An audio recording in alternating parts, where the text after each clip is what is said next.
जा दिन सतगुरु भेटिया ता दिन लेखे जान बाकी समय व्यर्थ गया बिना गुरु के नाम। আমি কৈ আছো 1988 চনৰ এটা ঐতিহাসিক দিনৰ কথা যেতিয়া সন্ত ৰামপাল গুৰু মহাৰাজে তেওঁৰ পূজ্য গুৰু স্বামী ৰাম দেৱানন্দ মহাৰাজৰ পৰা নাম দীক্ষা লাভ কৰিছিল। সেই শুভ সময়ৰ উপলক্ষে সন্ত ৰামপাল গুৰু মহাৰাজৰ অনুগামীসকলে এই দিৱস অতি আনন্দৰে উদযাপন কৰে। সন্ত ৰামপাল গুৰু মহাৰাজে তেওঁৰ পৰম পূজনীয় গুৰুদেৱ স্বামী ৰাম দেৱানন্দৰ পৰা নাম দীক্ষা লাভ কৰাৰ পিছত সমগ্ৰ বিশ্বৰ বহু লোকক এই ভক্তিপথত দীক্ষা দিলে যাতে সকলোৱে সৎভক্তি লাভ কৰে।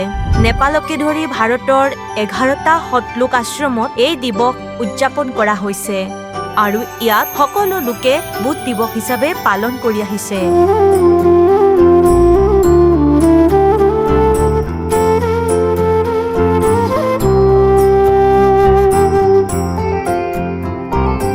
এই দিৱস 2025 চনৰ 15, 16 আৰু 17 ফেব্ৰুৱাৰীত পালন কৰা হ'ব, য'ত সন্ত গৰীবদাস মহাৰাজৰ বাণীবোৰৰ 3দিনীয়া অখণ্ড পাঠ, দন্ত আৰু চকুৰ পৰীক্ষা চিকিৎসা, বিশাল ধৰ্মভোজ, বিশাল সৎসংগ সমাৰোহ, বিনামূলীয়াকৈ নাম দীক্ষা, যৌতুকমুক্ত বিবাহ আৰু ৰক্তদান শিবিৰৰ দৰে অনন্য কাৰ্যসূচীৰ লগতে আধ্যাত্মিক প্ৰদৰ্শনীৰো আয়োজন কৰা হ'ব।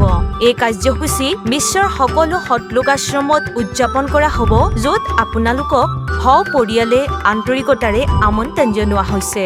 হাৰিয়ানাৰ সোনিপত জিলাৰ গোহানা তহচিলত অৱস্থিত সতলোক আশ্ৰম শ্ৰী ধানানা ধামৰ পৰা এই অনুষ্ঠানৰ 17 ফেব্ৰুৱাৰী 2025 তাৰিখে পুৱা 9:30 বজাত চলন্ত সম্প্ৰচাৰ স্পন্দন টিভি চেনেল, সন্ত ৰামপালজী আছামিজ সৎসং ইউটিউব চেনেল আৰু সন্ত ৰামপালজী আছামিজ সৎসং ফেচবুক পেজত চাব পাৰিব।